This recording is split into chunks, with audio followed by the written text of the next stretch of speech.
Hey guys, Professor Bill, Comic Book University. I do believe we said we were actually going to do this thing, right? So I just saw this freaking trailer for Morbius the Living Vampire. I gotta admit, it looked pretty damn good. All right. So I don't know, can you do spoilers for a trailer? Look, this thing was all in all of like 2 minutes long and two and a half minutes long, and it was great. Let me tell you my absolute, hands down, favorite part of the whole trailer. They gave us the origin story of Morbius, the living vampire. Done. They don't have to do it now in the movie. Oh, they can, but it's one of the, and they probably will. I'm sure they will. But at the end of the day, it's one of those things where you just kind of done. It's done. It's over with. Boom. What's up to everybody in the chat? I will acknowledge everybody in about two shakes of a lamb's tail.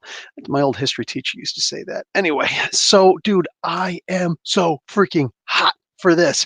Do I think, okay, that's actually a really good question right there, though. Welcome to the channel, Aryan White. Aryan Wayne, sorry, cousin of Bruce Wayne. Wrong movie, bud. You're in the wrong movie. Do you think Joaquin Phoenix will hijack Morpheus Morbius now? Okay, that was pretty good. I don't think that Joaquin Phoenix necessarily um stole the movie, the Joker movie from him, because like he was Joker, and that was just a bad role for him. You know what I'm saying? And at the end of the day, there was a whole lot more for it, but whatever. But you know what? Let's be realistic. Jared Leto in this could be the role he was born to play. Because look, I don't care if you were a super huge fan of Jack Nicholson or an unbelievable, like, oh my God, he died making the movie, Heath Ledger fan of Joker, or anybody else, no, Mark Hamill's the only person who can ever play Joker. Granted, we've never seen him as the Joker, but he sounds like the Joker. So, like, whatever you're going to say, at the end of the day, I genuinely just believe that Jared Leto was the worst Joker ever. Even with all the extra story that they were supposed to put him in, he was just terrible at it. Okay, he just didn't have it. And like the dress up and everything that they were doing with it, laying in a pile of knives and guns, it made no sense. It just, none of it made none of it. So you know what? I just don't care. I just don't care. But this, I saw him in this, and I believed it. I genuinely believed it. Okay, like I could be honest and point out the good parts, the bad parts, the whatever parts. At the end of the day, this had me believing that he was a living vampire. You know, some roles, like I don't know what else this guy has been, Jared Leto has been in, not necessarily. I think, was he in that Requiem for a Dream? Was that him? I think that was him, with one of the Wayne's brothers, the goofy one, who actually, Marlon Wayne, who actually played a good role, right? That was an amazing movie. I freaking loved that movie. There were some goofy parts. Who cares? You know what I'm saying? It was really, to me, it was a great movie. It got me like an emotional turmoil. So I think that was him. Anyway, the idea is that, aside from that, I haven't really seen a whole lot from this cat where I'm just like, yeah, this guy, you know what I'm saying? It's like, whatever. He's mostly just in roles where he's just some, let's face it, some emo guy. And he was in this band. I think he's still in this band where he's just this freaking emo guy. At the end of the day, I think that all of us, for the most part, I hope, have moved on from that emo stuff. Like it served its purpose for a while. It's like, in my generation, we had goth. All right, we had goth, not goth. That was a little bit different. We had goth, and it was, it was weird to begin with, and sometimes you wanted to kind of do it because they had the movies, The Matrix and stuff like that. But it was just freaking weird. Nowadays, it's like the goth thing, putting eyeliner on and singing like this. Oh, feel bad for me. That's just, no, that's not music. I don't care what anybody says. That's not music. I'm not interested. So I've really never seen anything that like makes me go, oh my God, this particular guy has got it. No, I've never seen that before. This maybe just change. Oh, that was him. Thank you, Let It Kelper. Genuinely appreciated. Um, this actually makes me say, holy crap, this was good.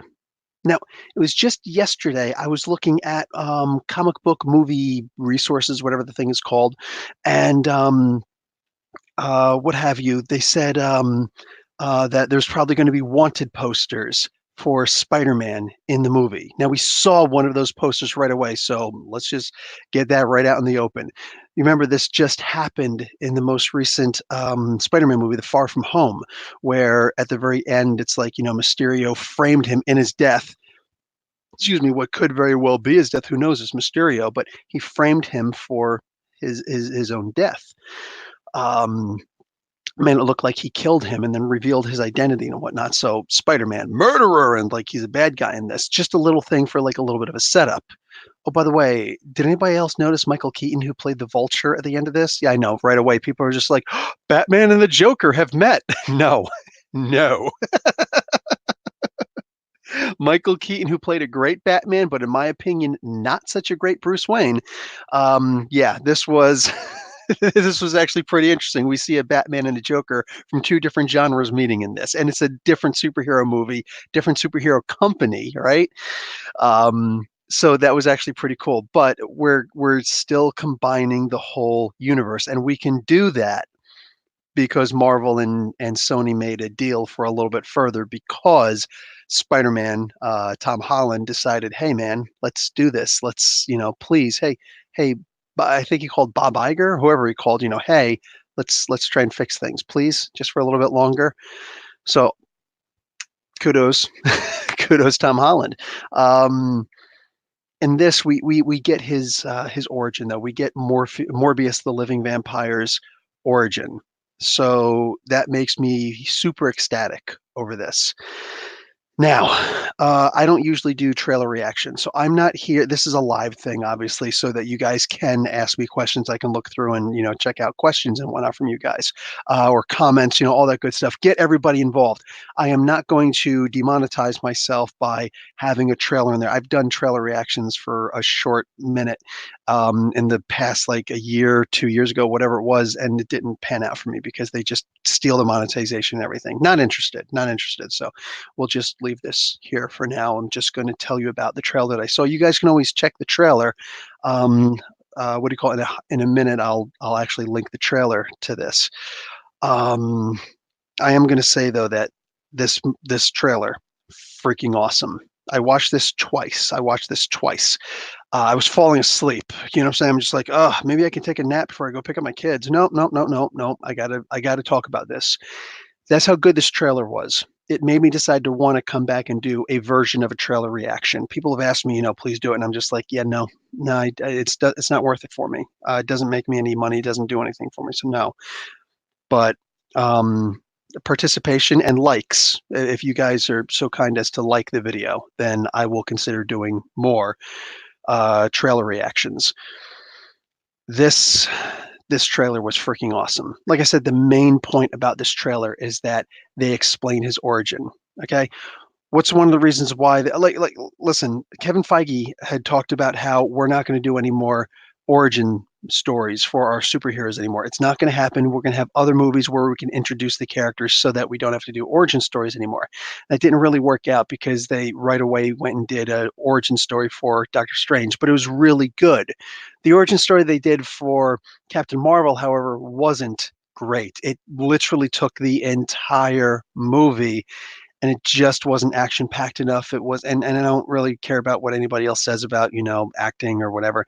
I'm mostly focused on the idea that it was just really slow. The whole story, I don't care who was involved in it. The freaking movie was slow until the very end. And most of us were falling asleep. Like my kids who love superhero movies and completely removed from the politics of who's cast in what and who said what about what. They actually said, no, the movie was slow. This, you got to see the bulk of the origin story, which means what? If they're going to do this movie, mind you, a good trailer doesn't necessarily mean a good movie. This could be the worst movie ever. Who knows? But what I can say is that this trailer was so good, it makes me want to see the movie now. I wasn't interested in seeing Venom. I did not see Venom in the movie theaters. And I just wasn't interested. I saw it later. I'm just like, okay, cool, whatever. You know what I'm saying? I talked about it because I just genuinely didn't care. You know what I'm saying? It just didn't do anything for me. The trailer for this, though, if they do this movie right, in my humble opinion as a guy who's never made movies before, only watched them, makes me a little bit qualified, is that they don't have to spend the entire movie doing the origin for this character. They can knock out the origin in the first 10 minutes. Why? Because we've technically already seen it. We've seen it. Yes, I teach English. We've technically already seen it. Now, if you guys aren't familiar with the origin or you want a slightly more detailed, actually a lot more detailed explanation of his origin, uh, discussion below in the description box, I actually have it's a little bit more than a minute, but it's in the Explained in a Minute series. I explain Morbius the Living Vampire. I explain the hell out of him. So boom, you will be an expert on Morbius after that. Also, if you want to see me with my ridiculously long hair before I donate it, by the way, thank you to everybody who did donate to Bloor Children's Hospital. You can see me doing a spotlight on story for Morbius the Living Vampire Volume 2, which was a pretty big hit. I think I'm the only person who reviewed that series. We're currently in another series right now. I think Vita Ayala is doing that comic book series. The art in there is spectacular. The story is pretty darn good too. This trailer shows me that we're going to be connecting the entire Marvel universe again, the cinematic universe again. The only character that they don't have, for the most part, any kind of ownership over in the MCU is Spider-Man. And clearly this is, for the most part, everybody's favorite Spider-Man or Marvel character. This is hot. This is a really hot deal. You know what I'm saying? Anybody who's anybody. If you like comic books, you like Spider-Man. I don't care if he's your number one favorite or your fifth favorite. At the end of the day, I don't know too many people who have a list in their head or otherwise of their favorite characters, and Spider-Man isn't on that list, even if it's as simple as a top 10. A top 10, people usually still have Spider-Man on that list. And with this being a major player in the Spider-Man universe, for us comic book readers, that's a big deal. That's a huge deal. There's always been the question of, can we do a Morbius the Living Vampire? Because everybody knew that we were going to do a Venom movie. Everybody knew that at some point you were going to see Venom on the big screen. It's a shame that it's freaking what the heck's that moron's name who did it? Anyway, it's a shame that we saw him the way that we did. In part 3, you know what I'm saying, of Spider-Man. That was just terrible. That was horrible. That was a travesty. That should be blight. It's a blight, and it should be stricken from the record. Anyway,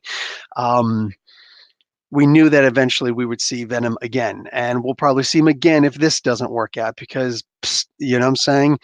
I'm pretty sure that Sony's going to try and push to have Venom in this universe. Just the idea they've got some of this stuff in the background. They're working better with Marvel, let's put it that way. You know what I'm saying? They're definitely working better with Marvel if Marvel's willing to let them advertise other stuff. Just the idea is like, okay, this is going to be a part of the Marvel Cinematic Universe. It's going to have those connections because Marvel could have very simply said, no, you can't have Spider-Man in this movie, not even a picture. Then you can't have a picture in the movie, Sony. You have to deal with that because that's the way that the rules work. That's the way the contract was laid out. Right? We understand that much of it. There was no mention whatsoever of Spider-Man in the Venom movie, and how is that even possible, right? So they didn't do this on their own. They didn't do this one on their own. They realized that the best way to make this work is to play ball with Marvel. There's some people you're gonna have to deal with. There are other people that you're happy to deal with in Marvel, you know, as a whole. And I think that everybody has consistently said that Kevin Feige is the guy to deal with. He's awesome. And the fact that Marvel gave him more powerful, not even Marvel, that Disney gave him more power. They kind of cut Bob Iger out of this. Yeah, that's a huge deal. So Feige he's making things happen that otherwise a lot of us, you know, would thought would not have worked. It just, there's, you know, too many people said that it would not have worked. I was not one of those people, but optimism is usually one of the things that's overshadowed by all the doom and gloom of, oh, we're never going to see Spider-Man in the yeah. Look what happened. All right, look what's happening in our lifetimes, for crying out loud. So this trailer, man, this genuinely blew me away because it is, like I said, the perfect trailer. You don't need anything else in there. If you want to know more about Morbius besides those other 2 links down below, by all means, feel free to also check out the reading list. I've got 2 suggested readings for everybody beside what I've already done. in the description below. Yeah, and also I was really happy to go on because I just finally bought Streamlabs. I bought it last night, so they give you a super cool lifetime membership deal after it expires. Your regular free trial expires. So yay me. And one of the things they gave me was a discount code for anybody else who wants to try it. So if you guys can all just click a link below if anybody else wants to get into the YouTube game. And I'm about to take comments now, but you guys can check out the description below. There's a link to get Streamlabs. You just boom, you get the Streamlabs. You get the month free, and then after that, if you want to continue, but if you want to actually purchase the live version and get unlimited streaming and a lot of recording also, then what do you call it? There's a discount for it below, which is kind of freaking sweet. Anyway, you basically get it for half price. Okay, so let's go into comments over here. I'm going to scroll up a little bit, and then I'm going to get down to Sinister Six setup in Morbius. Christopher Santiago, that's a good question because that's something that they were clearly trying to do. The Sony universe, all right, is really trying. They want that more than anything else in the world. That's all they want. Is to set up the Sinister Six. If you saw the Amazing Spider-Man Part 2, that was not the Tobey Maguire Spider-Man, but the not Tom Holland, the guy in between, Andrew Garfield. Him.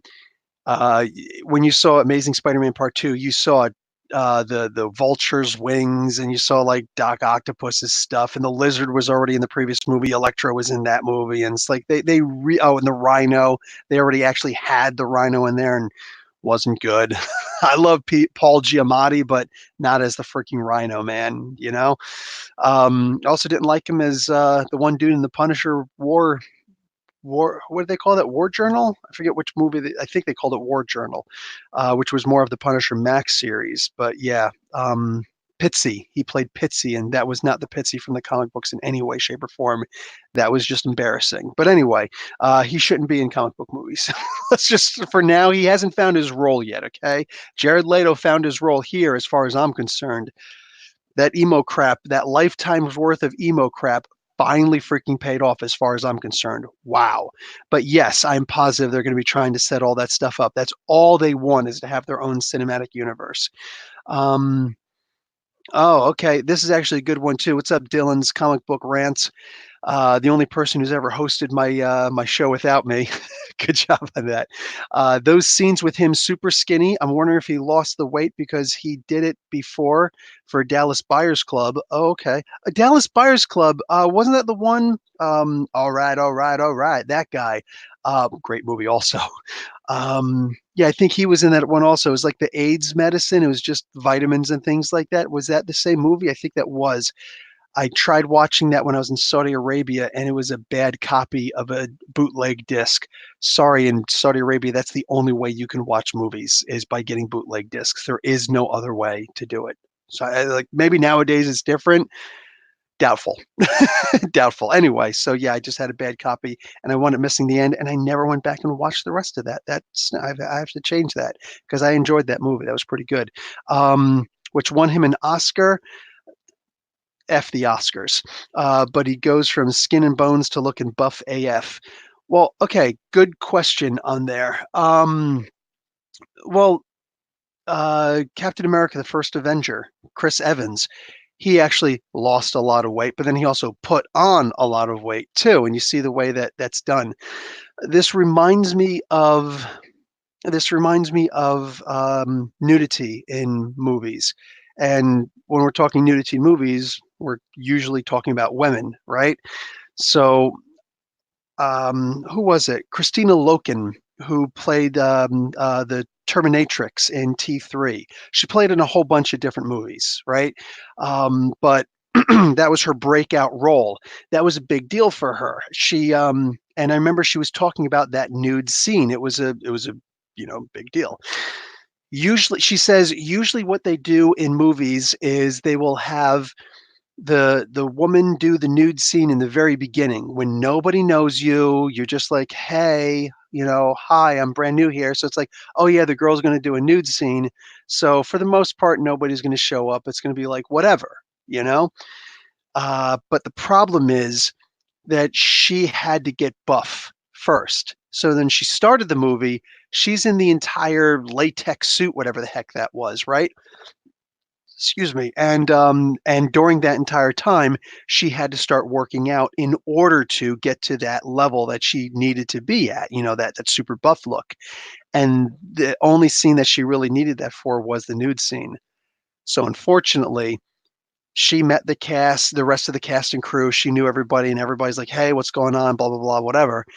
And then it was towards the end of the filming that they did the nude scene for her. And that was a hell of a nude scene, just saying.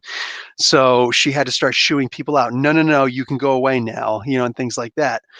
So this leads back into the idea of being skinny and then getting buff because it's easier to get skinny when you're already at moderation as opposed to getting skinny when you're big, right? So it takes a while for that to transition, even if it was just through forced eating and heavy protein shakes and what do you call it, 2 to 4 trips per day to the gym. Yeah, it takes a minute for that to loosen. Plus, it's still going to show. So I'm sure that it was from the beginning, that's just what he was, and I'm sure there was a lot of CGI involved in that also because there was a lot of CGI for Chris Evans to get to look that skinny. Also, some in some of those scenes in the first Avenger to make him look bigger. Case in point, look at the movie 300. Gerard, I know his name, Butler, Gerard Butler. All right, him and all of the guys there. They were big and they had the ripped abs. Anybody who's ever like I've never done bodybuilding, but I did power lift for a while for like 2 years.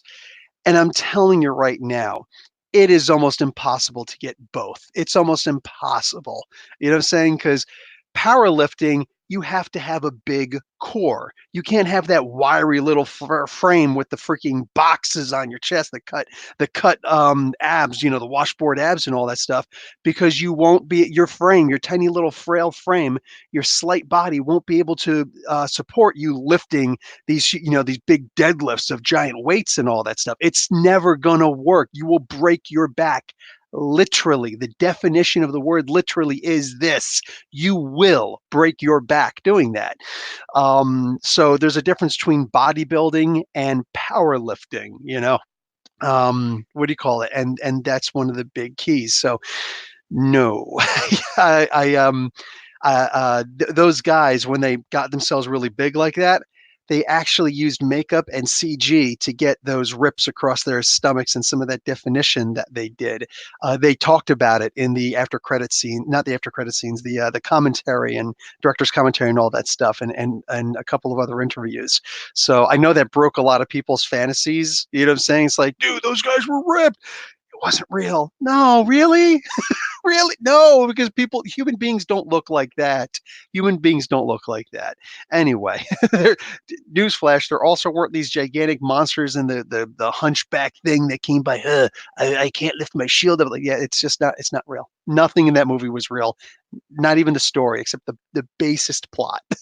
But anyway, um, yeah, I think that a lot of that was in fact CGI, and realistically, although we saw it dominate, that origin story dominate this trailer, if they're doing the movie right, they don't have to spend much more time than that. Like maybe the first 10 minutes of a movie getting into the origin story. So hopefully he'll be, bigger and dangerous. When he lifted that big, casket statue thing, that solid stone thing, and he was just looking jacked. I think that's going to be him for most of the movie. I'm hoping at least that's going to be him for most of the movie. If they spend more than a half an hour is seriously pushing it as far as I'm concerned. If they spend more than a half an hour with him all skinny and gangly and trying to get to the point where that we all know he's going to get to anyway, that will seriously diminish the movie. So hopefully, no, he's just going to be, jacked very soon in the movie. Let's start scrolling down. Anybody can start repeating your like re comment something that you've said before if I missed it. Let's start up here with, let's see, what's up here with Jeffrey Lane. What's going on, Jeffrey? Looks like Morbius found the vampire bat genes and found Dracula and went exactly to the source. Also, he may have went to where the bats lived and got attacked on purpose by them to become a vamp. Yeah, it's important to also notice that the origin story is changed a bit. Like, again, check out the explained in a minute linked below. If you're not as familiar with Morbius as you'd like to be, that'll bring you up to speed like that. Your origin, your understanding of his true origin in the comic books, which is canon. That's called canon, the source material. Boom, that's going to bring you up to date. Like, forget about it. I was actually thinking about starting up the explained in a minute stories again, videos again, just because they were informative and people still do ask me a lot about them. Are you going to start doing more of those? Sure.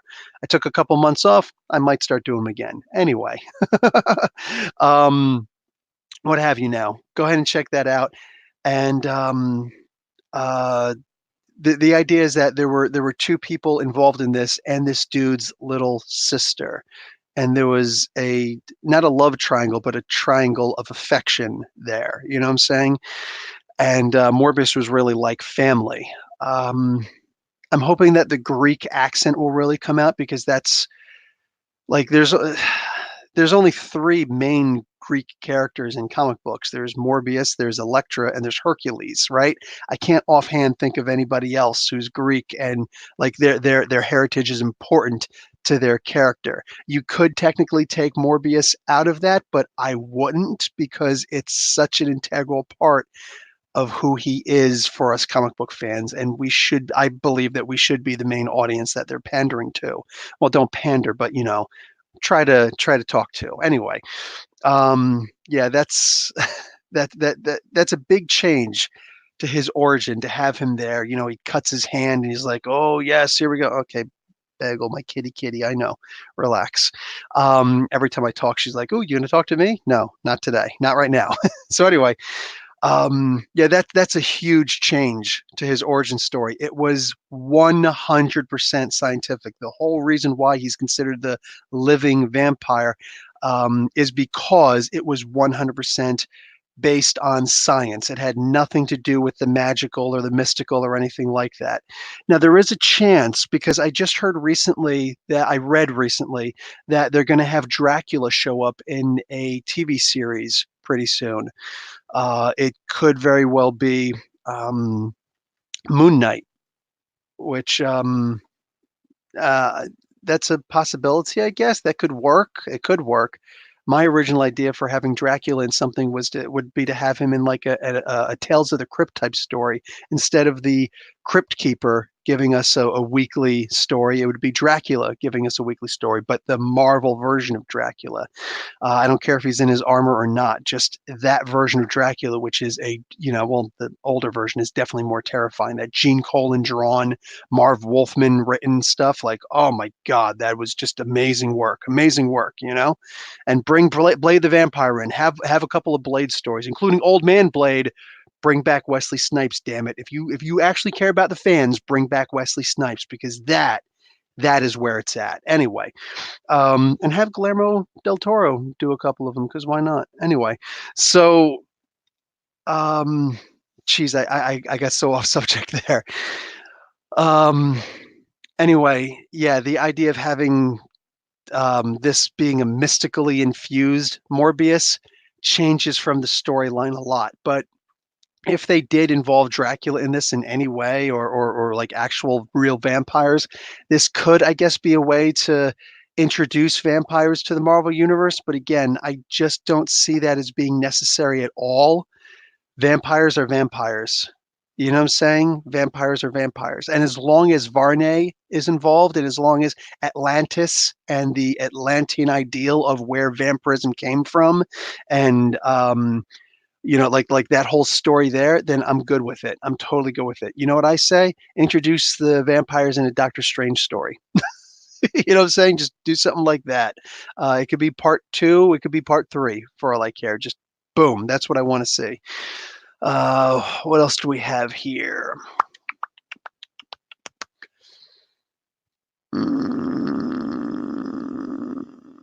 Whoa, whoa, whoa, whoa, whoa, whoa, whoa, whoa, whoa, whoa. Okay, you and me need to have a conversation there, Raphael. Wesley Snipes is probably too old now. Listen, man, I don't know if you've been reading comic books or not, and I know you have, but no, the old man stories are a big deal right now. You know what I'm saying? It started with Old Man Logan, and then it moved on, and they started doing like Old Man Hawkeye, Old Man Quill. DC did Old Lady Harley. Like the old man stories are a big deal right now. So the first live action version, I mean, you could kind of say that Hugh Jackman kind of did the old man, but he didn't. He didn't really do Old Man Logan. It was still him. It was just a continuation of the stories they did put in the future. So ish, kind of, kind of throwing in the Mark Millar verse right there. But yeah, anyway, actually having a genuine "this is Blade," 100 years in the future, 1,000 years in the future. There is no such thing as too old if that's what you're going to do, especially if it's the Blade dies storyline, the end of Blade, the end, and he's basically taking on a new protege, and he becomes Whistler. And that version of Whistler at this point. Nope, sorry, 100% have to disagree with you. I think that they could make that work plethora. and literally, what a great way to pass the torch and have somebody else play Blade from this point on. And let's see if there's anything else. There's really only a couple of people asking questions and pointing that stuff out. So here's the deal. I'm going to end this video.